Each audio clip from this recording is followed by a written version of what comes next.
welcome back. I was in the garden getting ready to water, and I've been trying to do some quick little videos on how to save seeds from your garden, so that way you're probably going to be able to buy one less packet of seeds next year. And I happened to come across these marigolds, and I thought, we definitely need to save these seeds because we have been so fortunate. It hasn't been raining, so I've been letting things go to seed so I can save them. And as you can see, I totally forgot about them.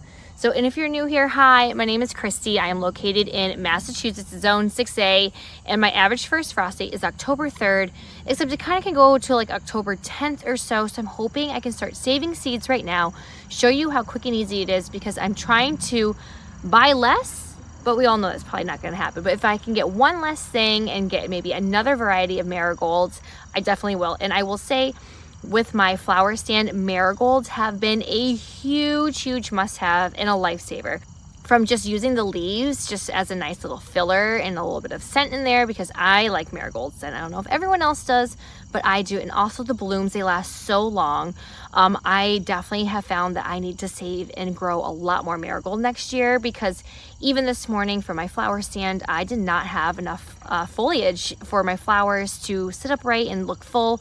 I literally was just cutting stalks of marigolds with no flower on it, just the green leaves, and it was a total lifesaver. So we're going to be saving these ones right here. And these ones I actually did winter sowing in my milk jugs. My marigolds did phenomenal in them. So I will definitely be doing that next year to save some space under my grow lights. So this is a variety that, I forgot what it was called. I'm gonna put it below, but they get humongous. And they, again, were just such a great filler flower, plus just using the greens. Like I would just clip, because it's been kind of cold, like these little dead ends off and the buds, and just use the leaves and the stalk for my flowers. So today we're gonna save these two right here. You wanna make sure that they're, I call them like a burnt marshmallow. They're just toast and crispy. And you can honestly, I could just pull them. Oh, let's see. Right out, and I actually have seeds, and you will have so many marigold seeds from even just 2 heads that you can give them away to your whole entire neighborhood. So let's just cut these 2 down. We'll save these seeds so we can have them next year. All right, so we're gonna take these 2 right here, and I'm honestly just going to clip it off. This is what it looks like. So beautiful, right? But the amount of seeds you'll find in this is amazing. So we have 1 right here. I just put it on a paper plate. You can put it in a paper bag. I actually have hundreds still in a paper bag from last year. And here we go. So we have our 2, and let's go save some seeds. All right, so these are actually the Burpee Giant Mission Marigolds. I looked it up so that way I knew exactly what to write on my envelope. And these are the envelopes that I like to use. That way I can keep them super organized and try and save as much as I can for next year. I always write when I save them, and I'll also write probably in the notes like a must-have, lifesaver to the farm stand.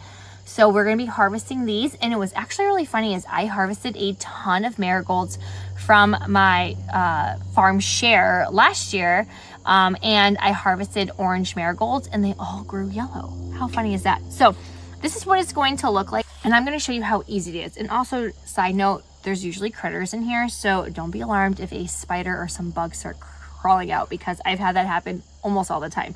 Sometimes I actually will let these stay on like the bottom tray of my seed starter trays and let them dry out just a little bit more, but we haven't had any rain here in weeks. So, oh, look at that. There's a little spider crawling around there.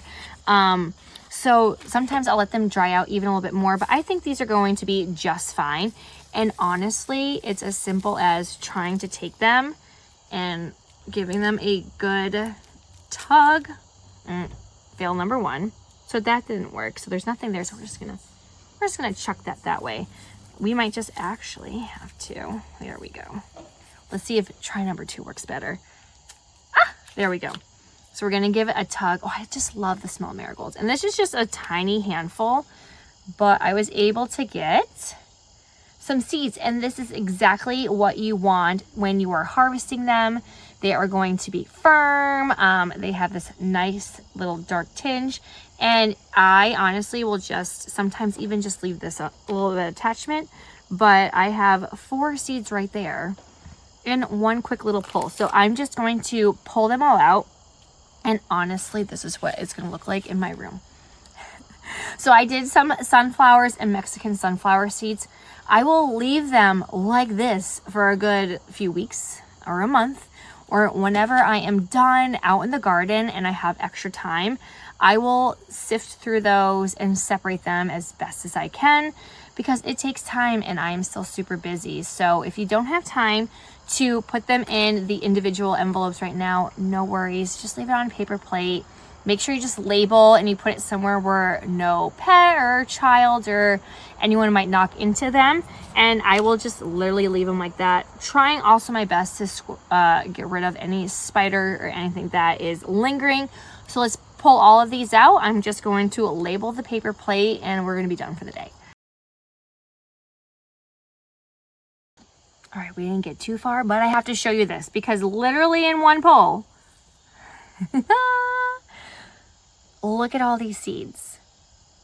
I mean, that is going to be plenty for if you just want them around as a trap crop to deter any pests from your vegetable garden, which is actually why I started so many marigolds, was as a trap crop. And then I used them in as many blooms as I could for my flower bouquets. And like I said, I use them just for the green leaves, for a foliage, for my filler, for my flower stand, because especially with my dinner plate dahlias, they were just so bulky and droopy that I found that the marigolds actually helped hold them up so nice, especially if I pinched one and it created a Y and then 2 branches came out. I kind of use that to hold up my dinner plate dahlias. So that's just a little side note, but I love these. So I mean, look at this, so many marigolds, it's unbelievable. And I really am going to do a whole entire row of marigolds. So I guess I really don't have to do a speed video because look at, you can just, it's literally as simple as that. And you can just leave it on this paper plate like me. No judgment. Look at, I mean, this is still just one flower head. So many. Oh, like there's more. Let's see. Look at, you're still just getting some. And yes, there are still more. I mean, you are going to get so many. You can give them to your neighbors. You can plant them all around your house. I actually do plan on planting them everywhere basically next year. So I'm just going to pull these. Oh, there goes another spider. And I will separate them at a later date. So again, I still have this head right here. I will crack it open, peel it back, and you have so many marigolds. And they will stay here, and then I'm hoping come like, it'll probably honestly be like end of October, once the frost has hit and I'm done probably digging up dahlias, is when I will just, you know, before work, go ahead and separate these. So I'm going to show you what it looks like on the plate, and we're going to be done for the day.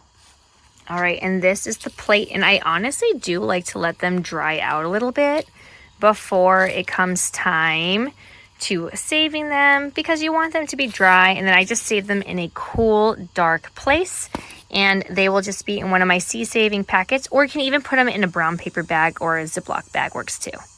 So I hope you found that helpful. It was a nice little happy accident, just walking in the garden and seeing them. And I was like, that's right, I really need to cut these and save the seeds. It's so nice and quick and easy to save things.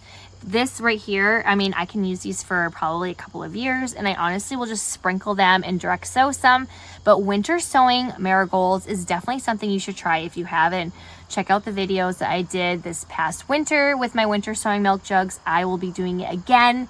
It is so much fun. So I hope you found this helpful. Go ahead and click like and subscribe and hit that bell button so you can stay updated for some more seed saving tips and tricks. And I will see you all next time. Happy gardening. Bye.